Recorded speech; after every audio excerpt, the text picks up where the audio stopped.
investing space, I think, has been really interesting. So when I joined, I was in a CDFI. I had the fortune for working at Capital Impact Partners for Annie Donovan, who many of you know, who was former director of CDFI Fund and now is over at LISC.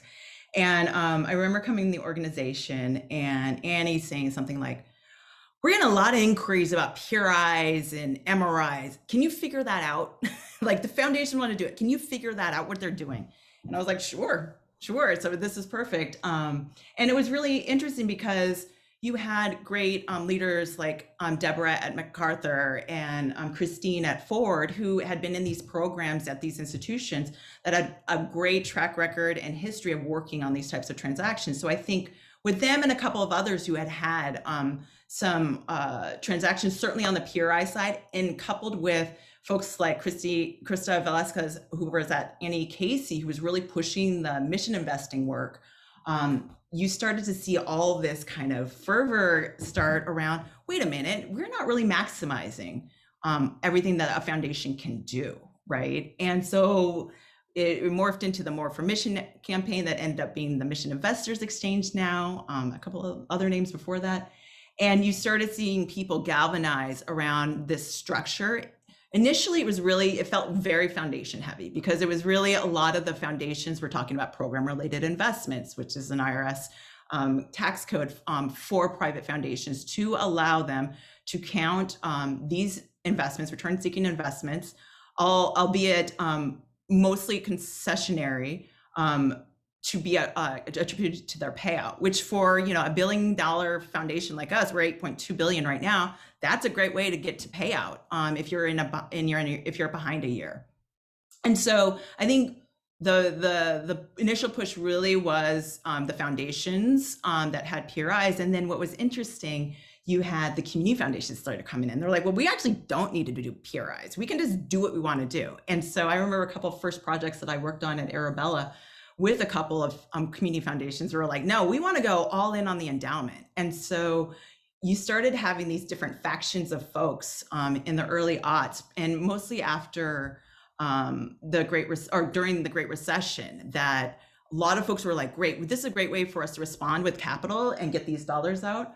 And so you saw a lot of pools of capital going out. Some were awesome and did great work. And then others just sat there because a lot of these structures really required a nuance and understanding around capital absorption. And I think in those early days, we all did not get that. I worked on a number of funds with foundations, with family offices. We surveyed people, we had done everything. And then we put the product out to market, and we hadn't realized that, the government had just provided all this free money. So nobody wants this loan.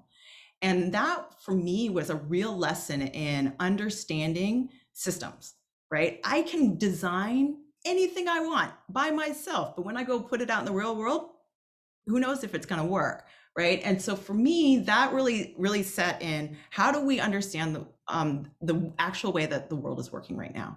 And for a couple of years, and certainly when I was at Arabella, and certainly now at Kellogg, it occurred to me that we had been formulating a movement that was kind of being built out of our infrastructure and the ability to deploy capital versus what do people need on the ground, right? So case in point, so all I remember those calls, everybody was flipping out between, what was it, August to December, and everybody was trying to figure out, do we need to do RIFs? What are we going to do with these?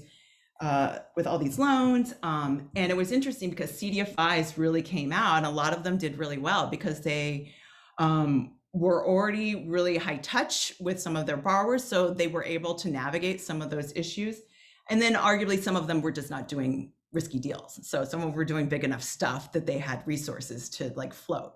But for those that weren't, I think we learned a lot of lessons around what is actually needed on the ground, because we missed the boat. We missed the boat on small business last round, because with COVID, we saw, the disparity, but we were not even talking about race. We were not talking about those disparities. And I think now that there is a fuller awareness around it, I think that there is more in-depth conversations around who is benefiting and who isn't, versus, hey, we're going to make this pool because we're supporting a need, that we read in the Atlantic, and we're going to create this fund, and it's going to be great. In absence of going down and talking to, Black and brown communities who would tell you, what, we need small business financing. We need more access to healthcare, that isn't, through these types of systems. We need access to higher ed education or loans or what have you.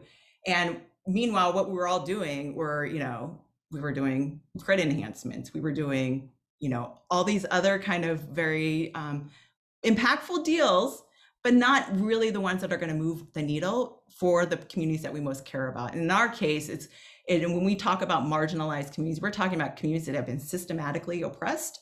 We have talked about communities that have been underinvested intentionally. We're talking about communities who have had experienced a lot of extraction, whether that is, natural resource, talent, or otherwise. And, and largely those communities are Black, Latinx, and then Indigenous.